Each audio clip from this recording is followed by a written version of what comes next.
I can't even say welcome back to the podcast because this is technically the first episode of this series that we're doing. We're gonna clink real quick our glasses. We didn't. I think they could have just gotten that from. Like, I feel like they would have known when the glasses clinked. It's called Barely Explained, so I have to explain every single. Well, barely. Oh, that's good. Yeah. So actually, I'm not going to explain a single thing anymore. You just have to figure it out. But my name's Landon, and I am here with Zach. Zach, Also pronounced Bonquiqui. that is not how that's pronounced. We do not lie here. We will never lie to you. That is a fact. This is kind of like a side series we're doing off the main podcast. So if you're listening right now, this is typically a actual play D&D 5e podcast where me, my sister, my friend, and my cousin all play Dungeons and Dragons. And today we're doing something a little bit different. We're not playing Dungeons and Dragons. It's true. We're talking about Dungeons and Dragons. It's pretty diverse around here. It's, you know what? We're either talking about it, we're playing it, or nope. You don't have an end to this joke. Nope, that's actually You don't have it. an end to That's this it. sentence. You didn't plan it. No, I did. I was going to be a great punchline. What was it going to be? It was going to be, nope, that's about it. Mm-hmm. That's good. Okay. You say it was good, but I didn't know how badly I was going to make you feel just then. but the main idea for this is to be a place where me, Landon, can sit down with someone, in this case Zachary, and talk about something hopefully interesting. I guess I'll let you be the deciding factor. We would love to make small number get bigger, so that's why we're doing this. And believe me, The worst. it is a small number right now. So you're getting on at the ground level. And congrats. here we go. We already clinked, so we can't do it again. But today we have our dungeon master, Zachary. I'm not going to say his last name because we still have some resemblance of privacy, I guess, that we're assuming that we have. Yeah. Because all the people who want to know who we are. Exactly. There's so many people. I can count on one hand the amount of people. Well, actually, it's like both of our moms. Well, actually, my mom couldn't listen to the first episode. Oh, is that? I don't know. I think she just didn't like the content or something. I'm just kidding. Actually, that was hilarious if that's true. No, it's not. She's awesome. Okay. I love you, Mom, for listening to this. Listen, I have had like 3 or 4 failed creative projects that I have tried to attempt. And my mom has been there for every single one. So this one's for you. Today we are drinking Lagavulin. Yeah, we are. And if you don't know what that is, Google it. Change your life. It's really good. And we're going to talk about learning how to be a DM. Yeah. We're talking about learning how to be a DM. And I think that we're in a really cool position to talk about this because on one hand, we have Zachary, who is a very great DM. I'll stop it. And we have me, who probably has DM'd 3 sessions so far. Yeah, you have. So I'm that with pride. I'm hoping to learn something. Hopefully Zachary can teach me something. Hopefully I'll be helpful. I think you will be. I've learned so much just listening to you DMR sessions. You know what I mean? I realize that I never make the sound of a door opening. And when you describe stuff, you don't say it's huge. So what are you even doing? You're right. And you come back from a break, you don't go, so anyway. That's how Zachary pulls it. We're a pretty chaotic bunch. And so when we go off on our 50th rabbit trail, Zachary has to say anyways. And I always have to be making eye contact with at least one of you. Like, the person who started the trail. It's like, get back right now. Get back over here. Look over here. All right, well, hit me with them hot zingers, bro dog. All right, well, I just want to start out and just kind of ask you, how did you get into D&D to begin with? Because this is because Zachary's my cousin, if we haven't explained that yet, and this is not something that we both grew up with. No, this is not something that we did. No, in fact, I think it was a little taboo, very far outside of VeggieTales. Exactly, that's what our entertainment was. So, how did you find your way here? I just spilled Lagavulin on my leg. Well, I don't waste the water. Oh, don't waste it. It's every. This happens every time. What have I done? We're off to a great start. Anyway, do you need a napkin? There's Lagavulin everywhere. I'm fine. Okay, it's on none of the couch. It's just on me. You know what? This is just. Would you like a napkin? No, we're just getting full into this. Okay. Wow. So mad shout out to Daniel. Not gonna say full name, but Danny boy, you know who you are. My best friend. He is a humongous nerd, and he played D&D in college, in undergraduate, and he really wanted to play with me. And I was like, my man, I love Lord of the Rings. I love fantasy literature. Sci-fi is cool, but that's too far. Like, I've got a line. I will not dork past that line. I'm sorry. I respect you for doing it, but that's Negatorino. But I love Daniel, and he was like, dude, it's really sick, so I gave it a try. I played my first session. Rob was DMing. Shout out to you, Rob. You killed it. And I made a ranger, and we all got together as a group, and dude, it was terrible. It was awful. Because no, it wasn't. It was not good because I didn't know what I was doing, and I was sort of like I knew what my impression of D&D was, and so I was like, okay, you know what? I'm gonna go in hard. I'm gonna do this for Daniel, and I'm gonna take this really seriously. Wrong vibe, because I was basically like, okay, I need a ranger. Aragorn was a ranger. I'll be like really serious and stoic and have a complex emotional thing. And then I got to the game, and one of the guys there was playing a gnome who was racist against dragonborns and almost got in a fight. And except that right off the bat, I was like, that sounds like a serious thing in the goofiest way. And he got basically the guy did it just so that he could get on a dragonborn's nerves and then have the dragonborn beat the crap out of him, which he, the player, thought was hilarious. So after that experience, I was like, okay, just super not for me. And Daniel was like, did you have fun? And I was like, I mean, I guess kind of. So he invited me back for another one. And what worked is I finally played it with just us, with me, Daniel, Rob, and Caleb. And when it was just us, and because we were friends, and just the tone we already knew, man, it was so much fun. Mm-hmm. And then however much later, Daniel was just talking about how he never DM'd, about how he was always, or how he was the forever DM. Yeah. And I was like, I've got a couple degrees. Dungeons and Dragons can't be that complicated. So I just very quietly spent the next couple months learning everything I could. And I bought the Dungeon Master's Guide and a Player's Handbook. And I just invited him over all the way out to, I'm not doxing myself too hard when I say West Texas, which is very far. When they came out, I was like, I've got a one shot for you guys. I've actually got two. So we played 2 sessions back to back, and it was a ton of fun. And so I got into DM for Daniel and Caleb and Rob, and I just DM'd for the 3 of them for a while. And it was so much fun. They had sick characters. Mm. And I got really into the idea of not just I wanted to make the best thing I could for them. So instead of just making a town indiscriminately, I kind of made a little country. And then when there was a country at one point, I was kind of like, there could be more here. And eventually I got I got my female friends from tech. Shout out to Carrie, Callie, and Georgie. I got them into it. And soon enough, I was kind of DMing for both groups. And I was like, well, I kind of want to put them in a different spot than I had the other group. And then just bing, bang, boom. Soon enough, there was a whole world. Wow. So what was your first session like? Was it the one shot that you talked about? Or? No. Well, okay, so I said one shot. It was a one shot. And then I just made it into the start of the campaign. So the first session was Daniel and Caleb's characters, Terrence and Nugget. Those are great names. That's a great name. Also, Daniel's character was a turkey person, a Gallus, I think, who talked like Sean Connery. Oh my gosh. And it was hilarious. And Caleb's character was a meth head. He was insane. Oh wow. No, not really, but I mean, he was crazy. Okay. I was like, what's the equivalent of meth? In not D&D? murder hobo bad, but he was rough. But it was them getting into a town and trying to figure out winter was coming sooner than it should have been. Things were getting really cold, and they kind of broke into some ruins next to town and found out that there were a bunch of ice mephits there, which they're like little flying gremlin dudes. And it was just them fighting the mephits and saving the town. But really, I mean, the pieces of the world were in that first session. The Kefkins were there.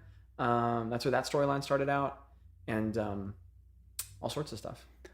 So I guess let's put into perspective this world that you're talking about.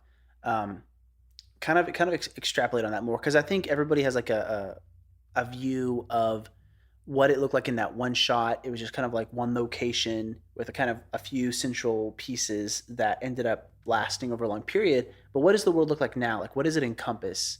If you could explain a little bit. Yeah. Okay. So that, and this is something. This is a world you create, a complete homebrew. Yeah, completely. Just to put it Yeah. To kind of explain. So that they started out in the town of Yapor, which also, for the record, is an impoverished town.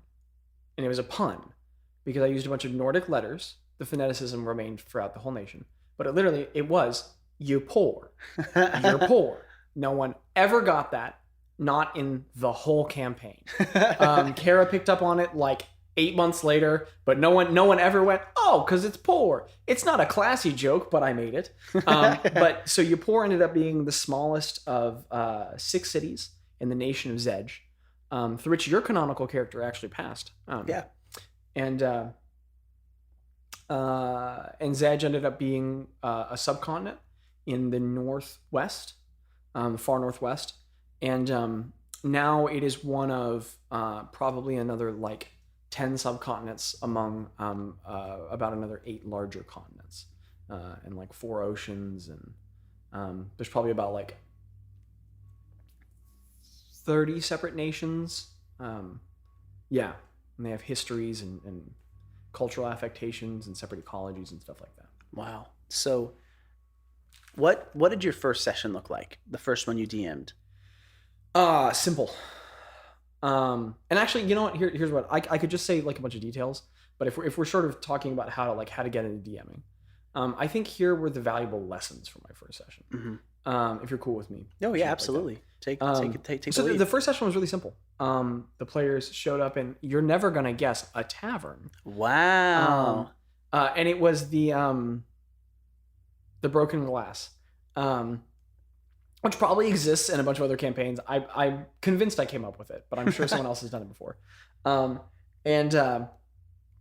Cracked Tankard would have been better in retrospect, but here we are. No, the Broken Glass is the one in... They showed up at a the tavern. Skinned Fish. Oh. Skinned Fish was the name. The Skinned Fish, because Yapor is a fishing community. They showed up there, and they went to the tavern. After they like met each other in the tavern and were sort of like, oh, we're here for similar purposes. And like Caleb's character Nugget was basically like, yo, can I tag along with you? And Daniel's character Terrence was just a really nice guy. So he was like, yeah, sure. So after that, they went to a hotel.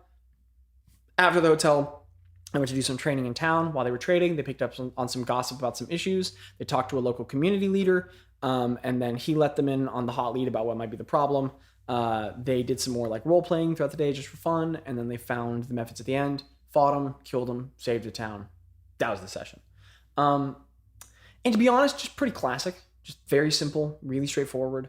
There was a meeting, opportunity for some basic character establishment, a call to action, and then some character motivations. But I guess if I could talk about the meaningful things I learned, it's that there were parts of the session that were just sort of fine, and the parts were really good. And the parts that were good were areas where I tried to learn the players' playstyles, and I leaned into those things. Mm-hmm. So Caleb, who's great, is not sane. So I made sure that there were some opportunities to really make a fool of himself. And that's all he wanted. And then Daniel's very relational, and Terrence's character was just like this really warm-hearted, like friend of the people. So I made sure that they got an opportunity to role play with this like impoverished family that was nearby, and just that interaction there. And honestly, those were the moments that really stood out in the session. So I really think, like, if you're a DM trying to figure out your first session, you could create one of the more interesting mysteries that have ever been introduced in D&D, or you could have a very big rock in the middle of town that needs to get to the other side of town.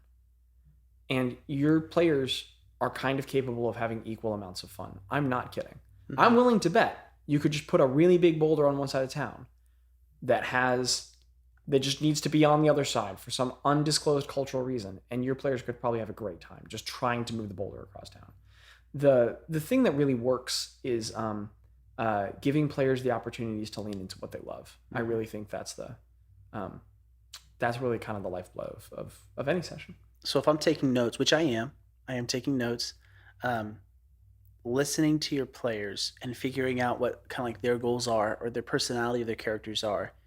And what it sounded like is that they didn't even necessarily tell you what they wanted. Yeah. They didn't they come into this saying, hey, I am a complete fool and I want to do... Hey, yo, I'm dumb. You're just like, oh yeah, he dumb though. Okay, so we're just going to do that.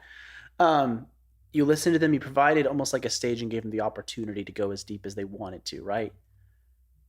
Yeah, and it's going to kind of sound sort of silly, and there's a lot of ways to DM. I don't think there's like one way to do it right. Yeah. I mean, obviously there's not, and that's not just to say like everyone's doing it right. Look at me being agreeable to everyone. I mean, genuinely, there's no right way to DM because every D&D group is different.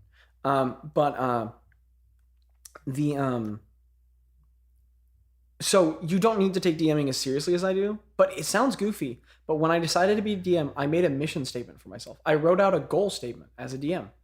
And once I wrote it out, I read the words I wrote and I was like, you know what, that's good. But here are a couple areas I think I could make it even better. Mm-hmm. And I'm a verbal processor, and writing helps as well with that sort of thing. So just that, having it visualized helped me. Any number of mediums do. But like really sitting down and thinking about what are my goals as a DM can take you from a DM who's just sort of doing it haphazardly to one who has at least some amount of intention of care, whatever level of work you want to put into it. And so I kind of decided as DM that some of my main goals were to be a DM who was focused on creating an environment that was a lot of fun for my players, built around their goals, and that had a cooperative relationship with my players. And just really trying to focus on those three tenets regularly set me up with the expectations that like this wasn't a story that I was telling that my players were in. This is a story that we were telling together collaboratively, and that my goal was not to, no matter how good the story, was not to lay out the story and be like, this is really good, follow me and we'll go through it, but more like, hey, here's some bones I've worked really hard at, but put some flesh on this thing. And I'll shape it with what you all are doing, which, requires some amount of improv skill and it's practice, but I think that's sort of like the essential anatomy of a really great story in the collaborative form of storytelling, which is D&D. So where do you see yourself like in perspective with the players? Like, are you on their side? Are you like an intermediary between them and the conflict, or are you working like against them, like as like something they have to like get through and conquer? Yes. Well, it's a complicated role because as the DM, you're everybody. On like a continuum of motivations for DMs, I think I'm kind of a bit of a merciful DM. I really like watching I like watching the players succeed. I like watching the players have a fun time. And there are moments where I crush people as villains, and those don't feel very good to me.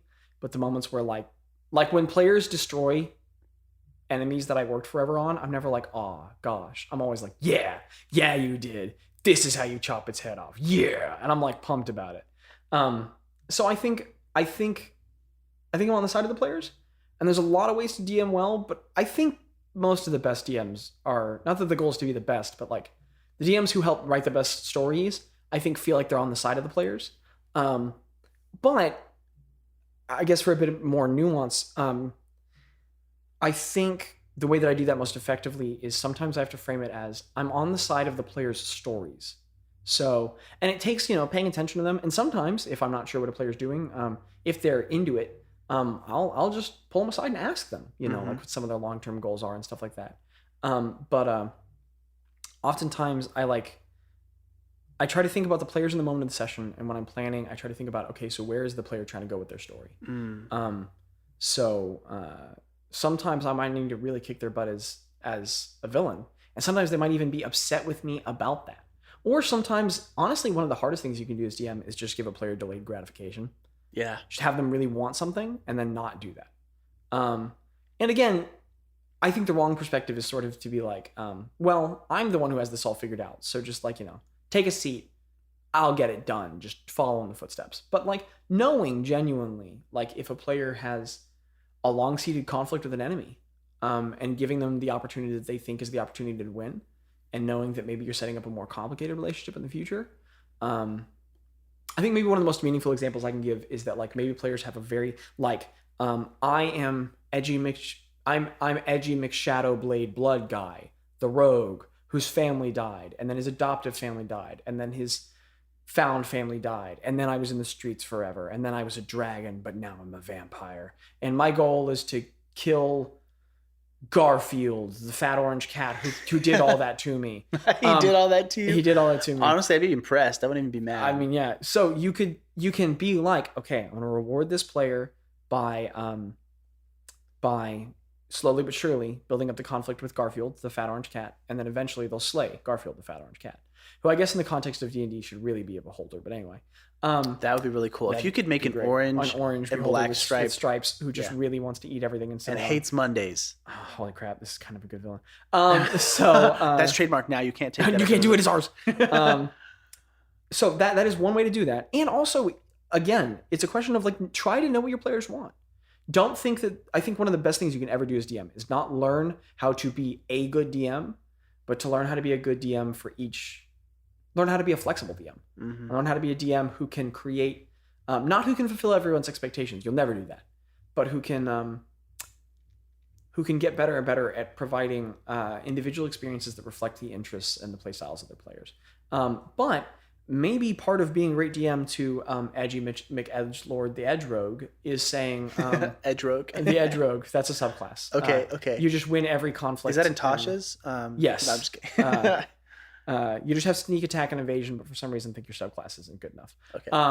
Or your class, whatever. Also, I have very strong feelings on the mechanics behind sneak attack, but that's for a different. We can talk about that at a different time. Okay. I have very strong feelings on the mechanics of sneak attack. But anyway, maybe the most rewarding thing I can do for him is instead of giving him a fight with Garfield, maybe I can try and not perfectly plan out, but through the course of the campaign, set up the pieces for Edgelord to fail at the task he's working toward and have opportunities for self-reflection. Maybe I can try and sit down on my own and expend the energy to think about, okay, what's the essential story this player is kind of trying to tell? And not like figuring it out on the fourth episode and be like, okay, I've got it and I know what they're doing. But like the whole time they're playing, try and pay more and more attention to what it is that they're trying to communicate and role play, what experience it is they're trying to role play out, and think about what that central conflict is, maybe whether or not they're even explicitly expressing it. And, you don't want to assume, but just sort of slowly building it, and then giving them the opportunity to explore that in all the different ways that might go as a player. Mm-hmm. So you might not give them what they want directly off the bat, but you will give them a story that they can build on a lot. And players don't want you to walk them to a conclusion that is the kind of resolution they're looking for, even if that's what they think they want. Yeah. And I don't know, maybe I'm speaking out of turn, but what I've come to believe players really want is players want the opportunity to walk through a journey. Yeah. And the goal, I think, of a DM who's trying to tell a story, if you're just trying to get together and like set a tower on fire and then punch a goblin, cool. Those are great games too. But if you really are trying to tell a story, giving the player the opportunity to build on unforeseen circumstances are some of the best stories you can ever tell. That's really good advice. I don't know a whole lot about DMing, but one thing I do know is that you don't have to create an entire homebrewed world to have a good session. You know what I mean? I mean, if that's what you do, if that's what you're drawn to, and you're just creative enough to where you can build something that is humongous and explorable and new, and I mean, by all means, like, do it. But for me personally, I haven't been able to do that. You know what I mean? Like, I don't have that talent. I haven't been able to make a world that I believe in is engaging enough to lead a group of people in through. And so But you are one of Rolling Stone's top 8 guitarists of all time recognized. So that's pretty good. I didn't know that. I'll have to look up the sources for that after. But I've had a lot of fun just kind of doing the modules that are out there. You know, the 5e modules. Like, 5e is a great system. It's a fantastic system. It's a great system. And there are some good books out there. Flawed, but very flexible. That you can learn with and that you can go through with and explore with. Because it is very hard. It's almost not hard to create somewhere. You know what I mean? Like, you can draw a shape on a map, put a name on it, make a town. But I think making something engaging is the hardest part. You know what I mean? Which is what I was going to ask you about. So did you struggle at all with creating something that was engaging? And now what I mean by that is I'm talking about like the people that live there, the accents of every NPC. I feel like there's a lot of improv that comes along. Yes, there's a lot. With voicing NPCs and making them and being able to have an answer for everything, but at the same time knowing nothing. Yes. Whatever that question looks like. That wasn't a real question. No, there was. You didn't say it, but there was a question. Did you struggle with engagement? Yeah. Yes. And I struggled with engagement because my feelings got hurt because I went into it kind of good at it. I've always been good at voices, and I've always written a lot of things. And I was like, I'm gonna crush this. And so I put them in the town, and I was like, yo, there's there's an etymologically, lingually consistent phoneticism to the name structure of these towns. There's a basic history for these people. They got consistent regional accents. Their names follow patterns. They have meaningful backstories. And my players were like, yeah, but where's the guy with the squirrel bacon? And I was like, he came up for 5 minutes. Don't you want to talk to the mayor, who has a complex, meaningful development on the classic systems for mayor, who really represents a complicated character? Now, where's the man with the squirrel bacon? And I was just like, okay. And so you bring up a really interesting point about how do you stay engaging? Man, you take the player's cues. And that doesn't sound like you want the answer to be like, here's how you technically do this and that. And with a group who likes the details, sick, But honestly, one of the most engaging things you can ever be as DM, if your group gets fascinated with a rock in a bucket, man, play the heck out of the rock in the bucket. And if they like something complex, then you can lean into that, as best as you can. And if you have a really good group, they'll appreciate you for what you do. And you can even, one of the best things you can ever do just on a separate note is, talk about your expectations with people. D&D is just, the quality of your DMing, of your whole D&D experience, will be far more predicated on the quality of your relationships with the people you're playing with than anything. That's just true. But engaging players, manage to lean into it, because it's the player story. It's your world, but it's the player story. And the best worlds are the ones that change with the player's actions, that lean into what the players are interested. So, having really well set up, the engaging world isn't the one that's full of detail. It's the one that's full of the things that the players are interested in. So just follow their leads, and you'll and lean into your strengths. So I don't know a lot about fashion. I'm not trying to poke holes in my DMing, but if you'll notice, for all of my elaborate descriptions, I talk very little about people's clothes. And that's because I don't know much about people's clothes. Not in the modern era, not in the ancient era, not in the fantasy world. In fact, the other day, I Googled a bunch of medieval terms for clothing so I could start to give more nuanced explanations of clothing. So hopefully that gets better. But you guys don't notice, I assume. I haven't noticed yet. I'll talk about the colors on people's cloaks and the way they might look, but I really don't nail clothing the way I do a sunset or a building or the way a sword goes through somebody's face, because that I know how to talk about. So I lean into that, and I'm good at voices, so I make the voices weird and goofy. But man, if you can't do a voice for an NPC, who cares? If that NPC is lovable, the party will never forget them. Or if that NPC is the worst, the party will never forget them, in a respectful to your player's way. If that NPC eats dirt every so often, just gets a fistful of dirt and chomps on it, that's going to go far better than any particularly good Irish accent ever will. So, yeah. That's a really lean into your strengths and roll with the player's cues. Mm-hmm. It all just keeps coming back to listening to your players, right? I guess. Or prioritizing them? The relationship that you have with your players is the most important thing you'll ever have. Okay. Because everyone's goal when they're DMing, or a lot of people's goal, is to tell great stories. And so people fight for the details and the structure and the background.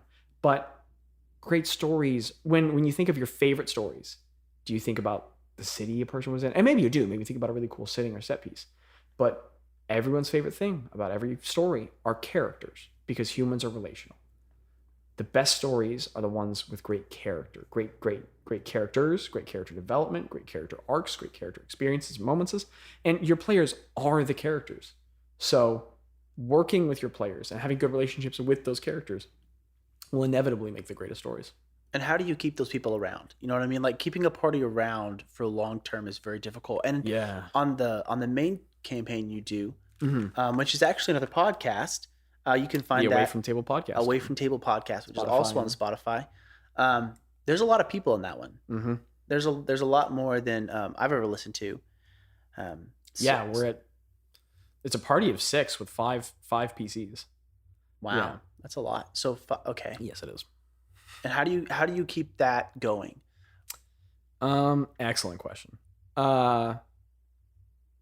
You know what? The reason that's the best question is because I've been figuring it out. That is the most people I've DM'd for by like 2 or 3. I've never really had a consistent group of more than 3.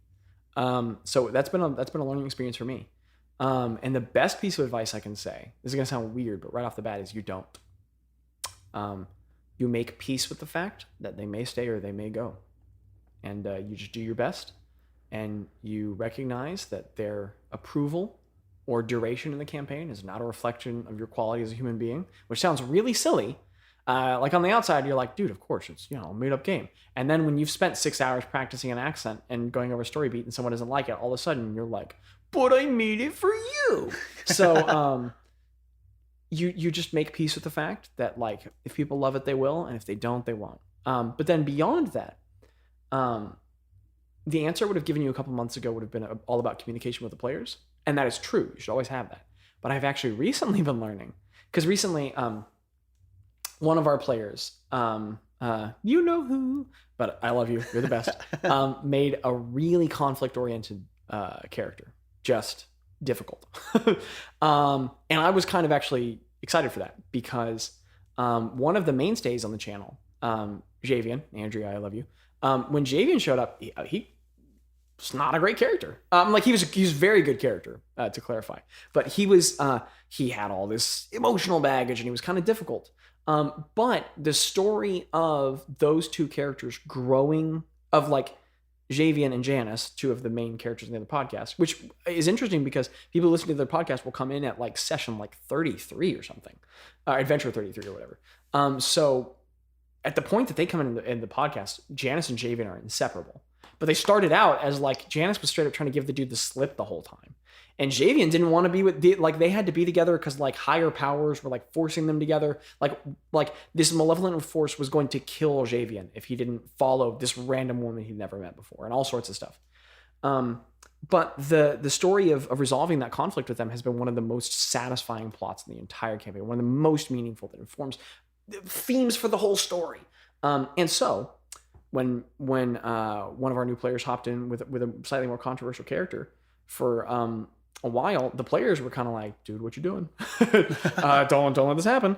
And I was even kind of like, and you know, that's a very fine balance to watch. The takeaway is not like encourage conflict. Like, it's complicated. And that's about knowing your players individually. But in the past, what worked was a lot of player to DM communication. And so that's one of the best things you can do. Mediate conflict. Be a really good friend to the people that you DM for. It'll go 1,000 miles. But what I've been learning recently is, while I was trying to build the whole world and resolve all these conflicts with players, at one point I talked to the players and I was like, hey, we're taking a risk here. We're doing something creative with the storyline. I've got more than I can manage. And I trust those people. And I know that they're respectful to each other.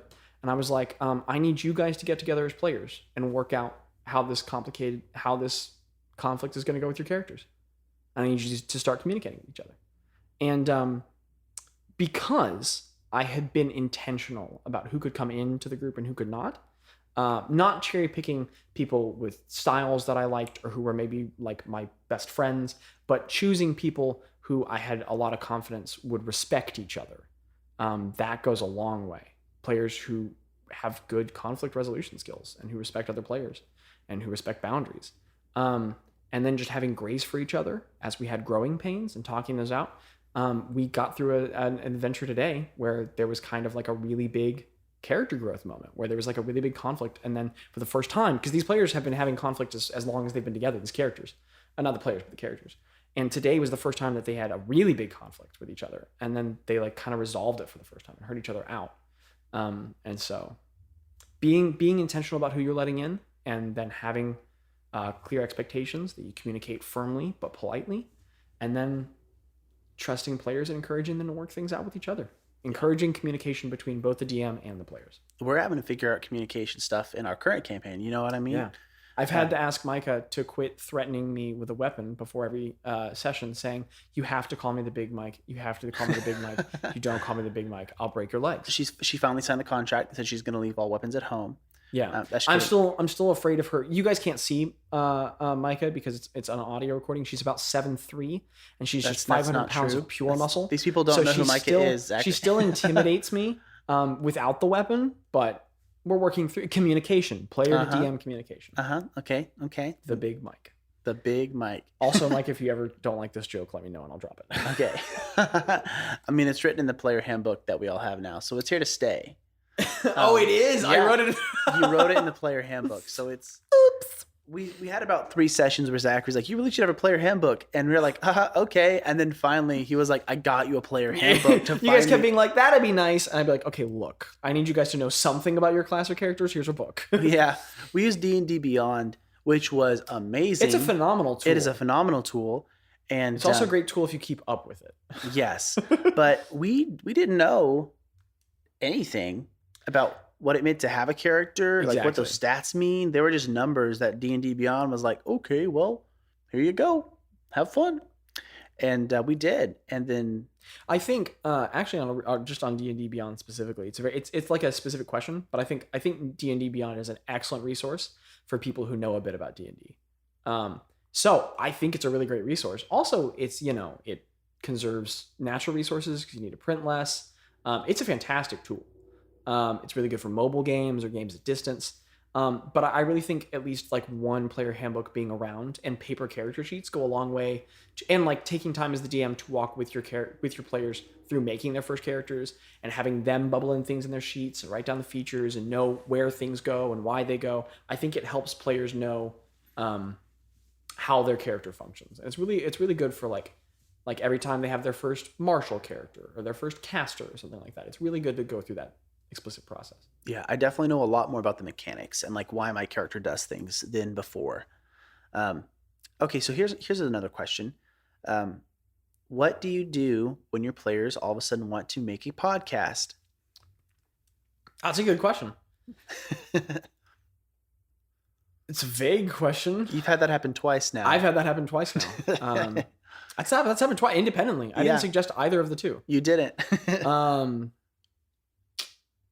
You, first of all, you ask yourself whether or not you really want that. Because if you don't, you shouldn't do it. Because DMing is the best when you're having a good time too. And that's for the whole game. Yeah. If you're not having fun, then why are you doing it? You really shouldn't. There's better uses of your time than because this is a game where literally everything's make believe. Yeah. So you should really be having fun, and if you're not, that's okay. Do something different. Unless you're getting paid a lot of money, and then maybe if you're not having fun, that's okay. But that's the only. I wouldn't even recommend that. But I don't know where do you want me to go with this question? How detailed you want me to be? Are there specific aspects you want me to get into? I mean, it was half of a joke, but I think that it would be interesting to see because when because we joked about having a podcast before we even started playing. And what you told me is what I've told people before is that that's great. You're going to handle all of the recording and things. You're going to handle everything. I do a whole lot on the world and just DMing, and that's all I want to do. You know what? Actually, you make a really good point. I think the best piece of advice I could give is if you say if your players want to make a podcast, if your players get excited about the story you're making, and in this very digital age where people are publishing things and they want to create it into anything of any form, define expectations. Mm-hmm. It's the best thing you can do. Really sit down. It's less fun than the whole process, but sit down and think about, okay, what would this very practically take? Yeah. And then, again, it requires you having a good enough relationship with these people, in whatever that might look like. But man, talk about finances. Talk about what money would be necessary. Where is it coming from? Are people comfortable dealing with money? Talk about workloads. Talk about all sorts of different things. Yeah. Don't volunteer people for things. And honestly, if the number of people who would be necessary aren't excited, just don't even do it. Mm-hmm. Make sure that the number of people who'd be necessary for the different roles are genuinely happy about doing those roles. Yeah. And then see about moving forward. But yeah, just define expectations. And so part of the lesson was with the first try and the other podcast, I was kind of like, okay, I'll do this and you do this and I'll do this and you do this. We tried like one and I was like, okay, that's ridiculous and impossible. Because you do not need to put as much time into this as I do, but on a weekly basis, I want to say I probably put in about like on the bottom end on a light week, I probably put in about 4 hours of outside time into just preparing to DM. 4 is probably pretty light. Like 6 is probably a pretty average number for a very light week. Is that for like one session, or is that for everything, like both, like everything you do? For probably like, well, if I'm just preparing an accidental adventures session and a Legend of the New One session, if I'm just doing 2 sessions on a week and I have nothing else to do, it's probably on the light end. It's probably 6 hours. If they're detailed sessions, we're probably looking at like 8 or 9. And then if I'm deciding to do some necessary world building, probably looking at more like 10 or 12. And if there's larger things that need to happen, and we're including like some of the podcast stuff, we're probably pushing more into the 20s now. Yeah. So you start putting in a lot of time. Now, again, you don't need to do as much as I do, but, and so at some point I was just kind of like, okay, if these players want these podcasts, sick, they have to do everything. And like, obviously my creative input is necessary at times, but like, you just define expectations. You've taken a lot bigger part of this than I originally thought you would. To put this in perspective, we played how many sessions? 3 or 4 before we decided that we want to start recording ourselves. Yeah, because the 5th adventure is where we started. Yeah, so we recorded 4 adventures. No, we played 4 adventures before we decided. Oh, I love Lagavulin. Lagavulin is very good. We just got to plug that right now. But we played 4 adventures before we even kind of threw around the idea of recording ourselves do it. And so we were a very young group. Okay, so there's 3 players in this campaign in Barely DnD at the Accidental Adventures, and I probably had the most experience, but 85% of that was listening to podcasts, and so nobody else had like I don't want to say they didn't want to podcast, but didn't even really know what that would mean. They didn't know what that would mean. They didn't really think about that. I was like, hey, what if we get some microphones and we record and stuff? And I think you gave me that same answer. Like, okay, I mean, I can't really pay for anything. I do so much work just creating this and presenting this and doing this for you. I'm going to do a lot of it. And I said, okay, cool. That's great. I made sure that everybody was on board, and then we just kind of went full steam ahead. And there have been a lot of discussions about just open communication has been a big part of it. And starting small. Yeah. Starting small is always start small. Always start small. Don't start big. Yeah. Yeah. Because you might find out you love it and that was great, or you might be like, oh, this has really put a sour taste in our mouth. Yeah. So start small. Yeah. So that's what it's kind of been like for us. But yeah, you've taken a lot more of a role in this than I originally thought you were, because now, I mean, now we're doing this a lot more. Like we meet, we talk about this, we game plan. Yeah. You give creative feedback on a lot of things. You help set up equipment. You help make sure that we have music that plays in a session. You know what I mean? Hopefully. He's talking to you about this after this. I guess I might have run into a roadblock. But it's a running trend in this thing. a lot of this is finding problems and solving problems and being able to communicate through those. But yeah, I think everything you said was right. And I mean, that's all the advice that I Campaign 1, the quest for music. The quest for music. So yeah. One last question. Mm-hmm. And this is probably the biggest question. What is the correct way to say it? Game master or dungeon master? Until a couple weeks ago, I would have given you a less meaningful answer. So I like dungeon master. And I don't think I'd like it for good reasons, but I do like it more. I like dungeon master because it's Dungeons and Dragons. Yeah. Now, does that mean there's a dragon master too? Just to be clear. No, I would want that name if there was. Man, why aren't they called dragon masters? That's so much cooler. Because there's no dragons. Not yet, at least in our campaign. Oh, there are dragons. That's a lie. What? I don't know. Anyway, I like dungeon master because it just relates it to D&D more. I like dungeon master because it sounds dorkier, and I like it. I like leaning into I like it because when I have to explain to people that I'm a dungeon master, like if I say game master, it at least sounds kind of respectable. I like when I have to say, I am a master of made up dungeons. Like, yes, I am a dork. Bring it on. I love it. Not confrontational, you know what I mean? And I like Dungeon Master because DM sort of rolls off the tongue well. It sort of honors the tradition of thing, all that. However, I think there's a lot of value in Game Master because it does honor the many other very good role-playing games out there. And also, I recently found out a lot of the reason that people call themselves Game Masters is because technically Wizards of the Coast own the legal rights to the phrase Dungeon Master. So if you would like to, and that gets into really complicated stuff with open play. Now, Wizards of the Coast have actually been really cool about the stuff that you can produce and all the homebrew content, which is why I can do any of this. So it is really cool, and they have a good system for it. But I've recently learned that a lot of the reason that people use Game Master is for legal reasons. So. I didn't even realize that. But I like Dungeon Master. Wow, it's my preferred thing. Yeah, I've always used it. It does sound a little bit nerdier for sure. Yeah, I guess I feel like you can say game master, like I'm a game master. But if you say dungeon master, you have to be like, I'm a dungeon master, you know. And I like that. Oh, that's one of your many voices. I can't wait to meet an NPC that has that voice. There's some really fun. I think it's a great point in the story that we came in at. I think it's great that we started recording when we did. My only real heartbreak is that we didn't get Bessa Ood. Yeah, Bessa Ood. And I don't know when we'll run into that NPC again, but man, I love her so much. She was crazy old lady. She was a crazy old lady in a port town that we met during the middle of a very strong storm, and she was probably the most entertaining part of that whole session. She's great. You trying to say something to me? I catch you. I'll do it. Okay. I take your kidneys out. All right. I believe it. That was a great session. Oh my gosh. Well, I think that's most of what I had to ask. I mean, do you have any like final thoughts or pieces of advice or sage wisdom that you can pass on? You guys keep doing this to me. You just say no. I mean, you don't have to say yes. We keep like running out of things, and you're like, okay, Zach. So without any context or pointing direction, I just want to say something smart. Memorable thoughts, tips, moments. This is your time to shine. Do you have a secret hatred for me you'd like to admit? I mean, you can bring that up here now too.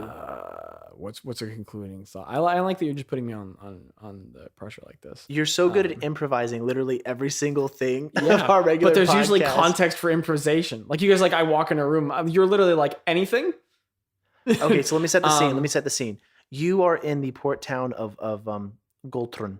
And you are walking into a tavern, and as you do, there is a half elf that is panicked at the table, just yelling, "How do I learn how to be a DM? If only somebody had a good tip or two that I could learn from. Please, anybody, somebody that might be walking in right now at this." I run up to him. I push the chair aside. Okay. It's got a peg leg because someone broke it years ago. It's an old tavern. It's been in the town of Guglak or whatever you said for a long, long time. And clearly by the worn footmarks scuffing particular portions of the board, not the way you get an even wearing from people dancing, but the way that you take a hard impact from a wayward boot.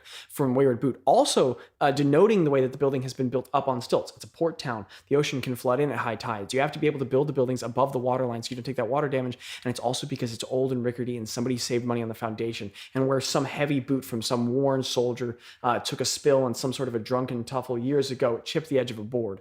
And in that same way, that characteristic is belayed all across the tavern. An uneven chip that was not stained but only sanded on the edge of the bar where someone broke like a jaw against the wood and it's been bludgeoned and cracked a bit. The way that the leather has that broken sort of textured, fractured upholstery to it. The signs are everywhere, and it's only one more sign of the general lackadaisicality and empty, just tired, worn-out soul of the town. That this chair that I have doesn't give a classic, but like a doo-doo as I throw it to the side on its peg leg. I put my hands across the table, but I'm a gnome, so I'm not tall enough. So I crawl up on the table, but I've got a strength save skill of 4, so I fail. So I go around the other side of the table, and I climb up on the chair, and I get on the table, and I stand in the man's mashed potatoes that have been cold for hours, and I grab the health elf by the collar, and I slap him across the face. And I say, pull yourself together! How could you possibly think you could be a dungeon master? That's not even a real thing! We're canonical people in this world! What does it even mean to be a dungeon master? Do you insinuate that you're a villain? That's how I've always spoken! I have a dungeon, and I allow people to go in there, and I'm the master. Then you're a fool! Oh. And then I say, good one, Reginald, same time next week, and I climb down off the table and I go out to the bar. Okay. Roll around in the mud for a while. Wow, that was beautiful. I look out to the ocean. Okay, I think My we're home. and surf. and scene. I run away on all fours. And Great scene. pace. Eventually, And I meet the waterline. Start flopping around in the sand. Okay. Gargling the salt water. I believe it. Okay. That's a platypus. That's definitely a platypus. No, platypus is. Okay, great. I think that was a lot of practical tips. This is what you get. That was I think You did this. You didn't say it, you did it. So that's exactly what I was looking for. Thank you. What? You demonstrated. Anyway. Okay. Well, thank you for listening. I definitely learned a lot. I'm glad. And if the people that I play with, my players, I won't say my players because that's not, I don't know, is that I like my I think my players can even sort of be like, I'm in control of this experience and I own it, or like these are the people that I love playing with. Yeah. And I love I keep them and I adore them and I enjoy them. And I think your style of DMing will communicate that. I like saying my players because it's a term of endearment. Yeah, and I use it as a term of endearment. So if my players, which players, which doesn't that feel a bit possessive? Landon? Okay. First of all, you led me here, so let me go. Mm. That was pretty deep. Let me get some poetry. No, it was awkward. You want to continue? Okay, yeah. If my players are listening, hold me to a higher standard, because one has been presented to me. If he can't make the sound of a lightsaber, I don't know why he's your DM. Oh, I'm not even gonna try. I thought I did good just That was by a joke. inventing the word Goldrun. Probably never come up. That was pretty good. I like that. Yeah, right. It had real Sven Yor ring to it. Yeah, I learned how to use an accent for the first time Yeah, yesterday. you did, you big kid. If you enjoyed this at all, or felt like you learned something, we have a subscribe. main. Oh no, don't do that. Actually, I mean, if you could, that'd be great. Like I said, make small number bigger, smaller number. But we have a main podcast that we have a lot of fun on, and that we have curated. Not curated. We just do whatever we want. And That's a much more accurate answer. I was trying to be professional, but I was like, that's a lie. It's not. They'll listen to the first 5 minutes and be like, "Oh, never mind." We are chaotic. We are crazy. And We're just zany and wacky and fun. Just quirky player things, you know. yeah, just quirky player things. And if Quirky you and enjoyed different. this, you'll definitely enjoy that. Guaranteed, or your money back. So listen to that too. What if they're paying us at some point? What if there's like a subscribed service? We can't. Oh gosh, guarantee as soon if we ever have a Patreon, your money's not. your money's guaranteed. not You going can't back. Get it back. You cannot get it back. It's ours forever. It's ours forever. We'll fight you. Zachary. The will. Big Mike's huge. Big Mike is small. She'll crush you. But thank you so much for joining in. This has been the first episode of Barely Explained. We're hoping to do this a lot more. I don't know how regular it'll be, but I mean, if you disembodied listener that probably doesn't exist has any ideas or anything you'd like to hear about, let us know. I'm going to link the Twitter in the description. You're so good at that. Smart. Yeah, That's so smart. the Twitter's going to be there. That's the main place that I go to, and Should I we think give I'm them the the Facebook person as looking well? at the socials most of the time. Facebook's weird. I'll link it too, but I don't know if anybody's actually going to go look at there. But just, I mean, drop us a link, drop us a hi, say what you'd like to hear, and we'll dive into our infinite wisdom. Also, I have to do backflips on command. So That's every person who messages in Zach does backflip. I'll do one right now. Zach, do backflip. Oh my gosh. Pretty crazy. Holy cow. Yeah. You just did that off the back of the couch. You didn't think I could go that high. Yeah, that was I'm willing to bet everyone thinking all they can think right now is, wow, this really could have ended 5 minutes ago. Yeah. Like that has to be what's going through their head. Right I mean, I'm going to edit this one. I'm using this as an opportunity to learn how to edit now. podcasts. Opportunity to go and edit. What say now? Anyways, the ticket page from Zachary's. Look, see, I'm learning. This is how you Yeah, do there it. you go. Thank you so much for joining us today. I hope you learned something, and catch us on the next session. I really appreciate it. If your loved one has mesothelioma, Okay, you may and be we a are child gonna of end it financial there. compensation. All right. Call now for a toll-free consultation. Bye.